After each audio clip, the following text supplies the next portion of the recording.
কলকাতার একটি বন্ধ ঘরে নিথর পড়ে আছেন ঢাকার নবাব, অথচ দাফনের আগে পরিবারের কাউকে দেখতে দেয়া হলো না তার মুখ।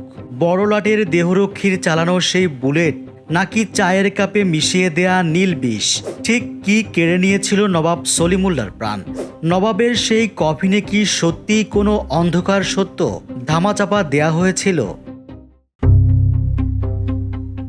বাংলার ইতিহাসের পাতায় নবাব সলিমুল্লাহর বিদায় এক চরম ট্র্যাজেডির আখ্যান।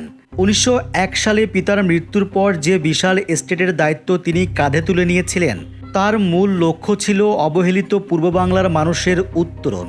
কিন্তু 1915 সালের 16 জানুয়ারি কলকাতার চৌরঙ্গি রোডের 53 নম্বর বাড়িতে মাত্র 44 বছর বয়সে সেই কর্মবীর জীবনের অবসান ঘটে অত্যন্ত বেদনাদায়কভাবে। ঢাকার বুকে একটি বিশ্ববিদ্যালয় প্রতিষ্ঠার জন্য নবাব সলিমুল্লাহ যে নিরলস সংগ্রাম করেছিলেন, তার শেষ অংশটা ছিল রক্তক্ষয়ী। বড়লাটের সঙ্গে সেই ঐতিহাসিক বৈঠকে যখন ঢাকার শিক্ষা ও ভাগ্য নিয়ে আলোচনা চলছিল, তখন ঔপনিবেশিক শক্তির অহংকার আর নবাবের অদম্য সদিচ্ছা মুখোমুখি সংঘর্ষে লিপ্ত হয়। বড়লাটের অপমানজনক উক্তি নবাব সলিমুল্লাহর আত্মসম্মানে আঘাত হানলে তিনি ক্ষোভে ফেটে পড়েন এবং নিজের হাতের ছড়ি দিয়ে বড়লাটের টেবিলে আঘাত করে প্রতিবাদ জানান। এই প্রবল প্রতিবাদ সহ্য করতে না পেরে বড়লাটের ইঙ্গিতে তার দেহরক্ষী সরাসরি নবাবকে লক্ষ্য করে গুলি ছোড়েন। বাংলার মাটির সেই শ্রেষ্ঠ সন্তান গুরুতর আহত হয়ে মৃত্যুর কোলে ঢলে পড়েন। তবে নবাবের এই মৃত্যু ঘিরে ইতিহাসের অন্তরালে রয়ে গেছে এক গভীর রহস্যের চোরাস্রোত। কেবল গুলি নয়, বরং অত্যন্ত সুকৌশলে বিষ প্রয়োগের মাধ্যমে নবাব সলিমুল্লাহকে এই পৃথিবী থেকে সরিয়ে দেয়া হয়েছিল। ষড়যন্ত্রের জাল এতটাই নিশ্ছিদ্র ছিল যে জীবনের শেষ মুহূর্তগুলোতে বিশ্বস্ত ব্যক্তিগত হেকিমকেও তার সংস্পর্শে আসতে দেয়া হয়নি।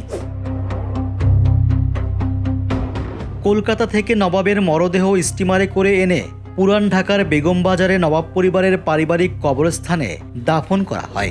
আমি এখন দাঁড়িয়ে আছি নবাবদের কবরস্থানে।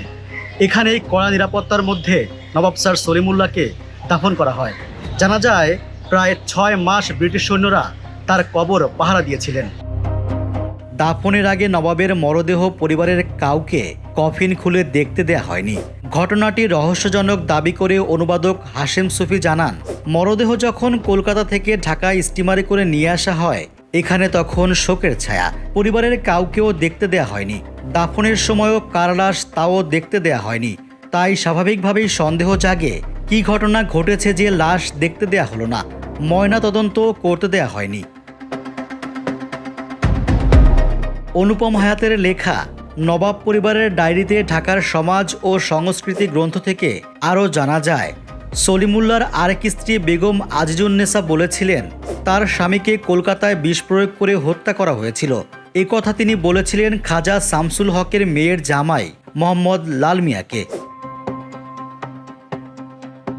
ইতিহাসবিদ অধ্যাপক মুনতাসির মামুন মনে করেন, সলিমুল্লাহকে হত্যার কোনো কারণ নেই। তিনি বলেন, বঙ্গভঙ্গ আন্দোলনের সময় নবাব সলিমুল্লাহ ব্রিটিশদের পক্ষ নিয়েছেন, সেটা ঠিকই আছে।